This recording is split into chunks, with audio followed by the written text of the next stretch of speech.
Alors je reviens un peu sur le livre de la Genèse, à deux titres.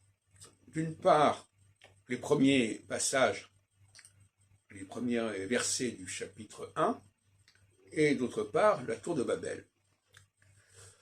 Alors, dans le livre de la Genèse, je cite par cœur comme ça, au début, il y avait le Tohu et Bohu. Et le Tohu et Bohu, c'est un stade antérieur à la création, quelque sorte.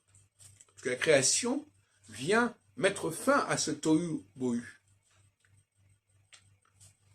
Ce que s'est passé dans la langue française. Ce désordre, ce bordel, si on veut.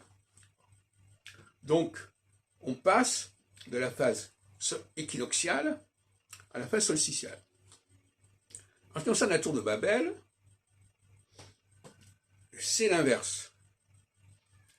On a une certaine unité autour de la tour, que tout le monde veut construire, et ce sont les dieux eux-mêmes qui disent c'est très dangereux cette unité, il faut l'arrêter, et donc ils vont disperser les populations, ils vont diviser les langues, et donc on va passer de la phase solsticiale à la phase équinoxiale. Donc on voit qu'il y a des grilles de lecture tout à fait intéressantes de la Bible. On pourra en multiplier d'ailleurs les exemples, j'en ai déjà donné plusieurs fois, à commencer par les 7 vaches grasses, les 7 vaches maigres. Alors, les 7 vaches grasses correspondent à quelle phase? Les 7 vaches maigres correspondent à telle phase?